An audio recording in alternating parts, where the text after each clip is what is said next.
नमस्कार दोस्तों, जयवाल पॉइंट के यूट्यूब चैनल में आप सभी का स्वागत है। देखिए फ्रेंड्स, आज की इस वीडियो में बात करेंगे हैंडीकैप कैटेगरी के लिए या विकलांगों के लिए किस तरीके से सरकारी नौकरी आप ले सकते हैं, कौन कौन से ऐसे विभाग हैं, कौन कौन से ऐसे फॉर्म हैं जिनको आप भर करके थोड़ा सा और लोगों से जल्दी आप नौकरी पा सकते हैं। ठीक है दोस्तों, चैनल पर नए हैं तो चैनल को सब्सक्राइब जरूर कर दीजिएगा। चलिए दोस्तों, बात करते हैं हम। देखिए, आमतौर पर अगर आपने जब भी आप तैयारी करनी स्टार्ट करेंगे, ठीक है, तो आप लोगों से सुनेंगे सबसे पहला वर्ड कि आपको जल्दी नौकरी मिल जाएगी।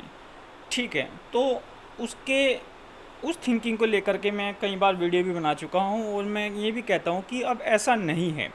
वो चीज़ें थी, पहले थी, ठीक है, लेकिन ज़माने के हिसाब से लगातार चीज़ें बदलती जाती हैं और चीज़ें बदल चुकी हैं। खास करके विकलांगजनों की संख्या काफ़ी ज़्यादा हो चुकी है, हैंडीकैप कैटेगरी की संख्या बहुत ज़्यादा मात्रा में हो चुकी है और सीटें बहुत कम हैं। ठीक है, हालांकि फिर भी थोड़ा सा अदर कैटेगरी से आपको फ़र्क दिखने को मिलेगा। ऐसे ही नुकसान भी है, नुकसान भी बहुत बहुत सारे हैं। बहुत सारे ऐसे फॉर्म हैं जिनमें लाखों लाखों हज़ारों हज़ारों वैकेंसीज़ आती हैं और उनमें फॉर्म फिलअप नहीं कर सकते। जितने भी आपके टोटल फोर्स वगैरह, पुलिस वगैरह, जितनी भी नौकरियाँ आती हैं, आपने अक्सर कर आप अपने गाँव में, शहर में देखोगे ज़्यादातर लोग कहीं ना कहीं पुलिस में, फोर्स में काफ़ी लोगों को नौकरी मिली हुई होती है। ठीक है, क्योंकि काफ़ी संख्या में फॉर्म आते हैं।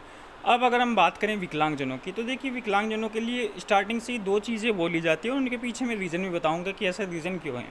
एक तो रीज़न आपका रेलवे का। ये सच है कि रेलवे में थोड़ा सा जॉब मिल जाती हैं। वो मिल क्यों जाती हैं? क्योंकि रेलवे में भी क्या होता है ना, एक साथ इकट्ठी वैकेंसी आती है और इकट्ठी वैकेंसी आने के कारण ये दिखता है कि काफ़ी लोग लग गए, काफ़ी लोग उसमें लग चुके हैं। और दूसरा, इसमें जोन वाइज, जैसे आपका जोन वाइज कट ऑफ लगती है, जोन वाइज फॉर्म भरे जाते हैं। तो जोन वाइज में अगर आपने सही जोन डिसाइड हो गया तो कई बार, देखिए दोस्तों, मैं आपको बता दूं, जोन इसमें इतना फ़र्क है कि एक जोन में आपका 100 में से 70 नंबर पर आपका फ़ाइनल सिलेक्शन हो रहा है और वहीं एक जोन में 100 में से आपका 40 नंबर पर भी फाइनल सिलेक्शन हो रहा है। ठीक है, तो इस वजह से भी काफ़ी नौकरियाँ इसमें मिल जाती हैं और वैकेंसीज़ कई बार ठीक ठाक आ जाती हैं, जैसे अभी भी। क्योंकि जिस तरीके से वैकेंसीज़ आती हैं 20,000, 25,000, 30,000, किसी और में इतना ज़्यादा वैकेंसीज़ नहीं आ पाती। दूसरा, देखिए ऐसे ही टीचर की वैकेंसीज़, टीचिंग की वैकेंसीज़ भी जब आती है तो काफ़ी अच्छी खासी आती हैं, लगभग 60,000, 70,000। तो इस वजह से जिनमें ज़्यादा वैकेंसीज़ आती हैं तो शायद जाहिर सी बात है कि अपॉर्चुनिटी बढ़ेंगी और लगने के चांसेस बढ़ेंगे ज़्यादा। ठीक है,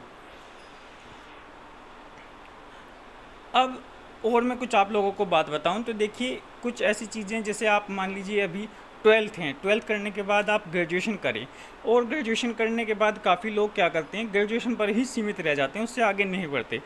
उससे आगे बढ़िएगा आप, काफ़ी जगह पर आपको जो है जॉब मिल जाएगी पोस्ट ग्रेजुएशन से।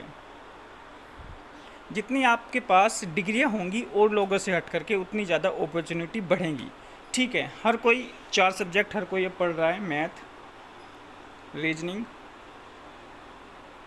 जीके, इंग्लिश, और कई जगह कंप्यूटर को जीके में लगा दिया जाता है, कई जगह अलग वही जीके का पार्ट है कंप्यूटर भी, और कई जगह हिंदी जो है, हिंदी या इंग्लिश, इनमें से ये 4 सब्जेक्ट्स तो आप लोग में सभी पढ़ रहे हैं जो भी किसी भी एग्ज़ाम की तैयारी करेगा। लेकिन उससे हट करके आपके पास कुछ क्वालिफ़िकेशन होनी चाहिए, जैसे कि मैंने आपको हर बार कहा है कि अलग क्वालिफ़िकेशन होगी। जैसे एमए में बहुत सारी, आप टीजीटी कर सकते हैं, पीजीटी कर सकते हैं, या फिर आप बीएड कर सकते हैं, बीटीसी वगैरह, जेबीटी वगैरह, आप जो हैं डीएलएड वगैरह ये सब कर सकते हैं। टाइपिंग आप सीख लें, हिंदी प्लस इंग्लिश दोनों, हिंदी की भी और इंग्लिश की भी अगर आप टाइपिंग सीख लेते हैं तो इसमें भी आपको बहुत सारा कहीं ना कहीं बेनिफिट मिलेगा, जितने भी टाइपिंग की जॉब हैं। और जो लोग टाइपिंग नहीं कर सकते उनको कहीं ना कहीं थोड़ा एग्जेंशन मिल जाता है, फिर उनको बाहर कर दिया जाता है, उस वैकेंसी में नहीं लिया जाता, वो थोड़ा सा नुकसान है। उसकी बात हम बाद में किसी और वीडियो में करेंगे। ठीक है दोस्तों, जैसे ओ लेवल है, ओ लेवल में भी कई बार काफ़ी जगह फॉर्म निकलते हैं।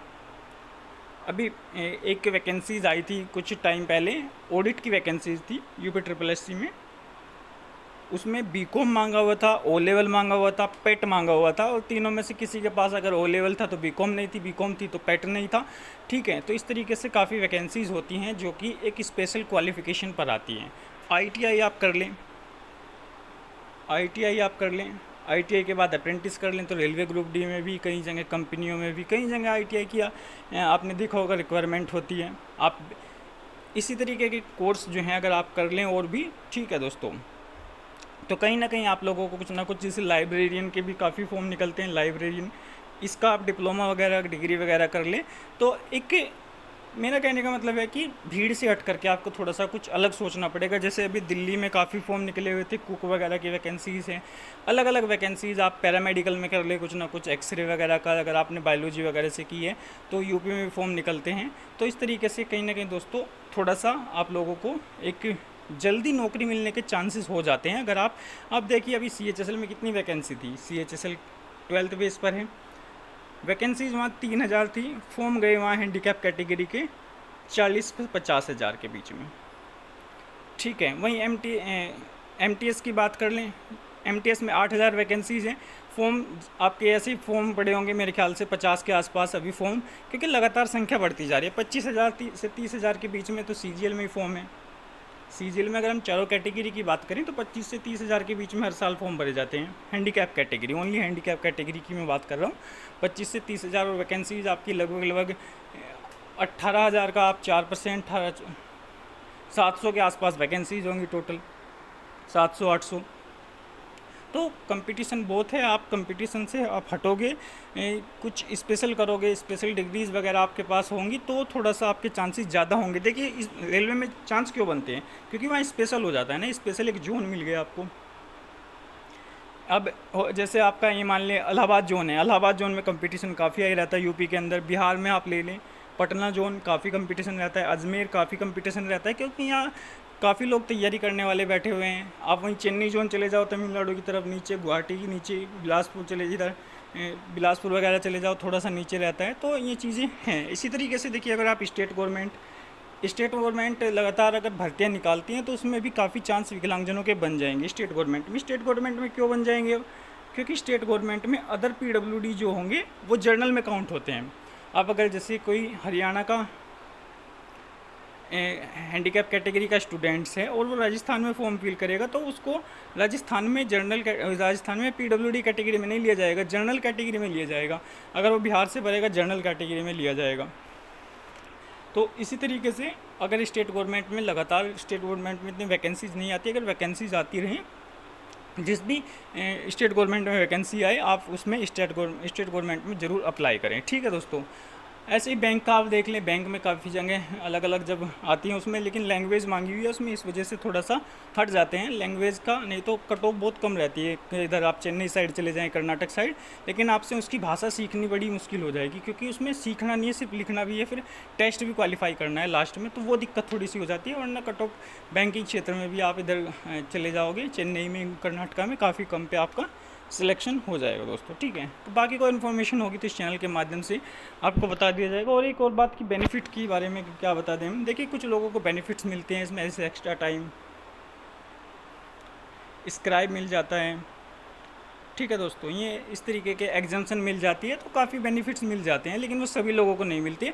वो मिलते हैं ज़्यादातर बोथ हैंड वालों को, जो बोथ हैंड हैं, जो लिख नहीं सकते दोनों हाथों से, जो विजुअली हैंडीकैप है, ब्लाइंड पर्सन है, उनको कई जगह VI को एग्जाम्शन मिल जाती है, कई जगह 1 आर्म वालों को एग्जाम्शन मिल जाती है, टाइपिंग वगैरह में एक्स्ट्रा टाइम मिल जाता है कई जगह पर। तो वो सब एग्ज़ाम का अलग अलग बेनिफिट्स हैं।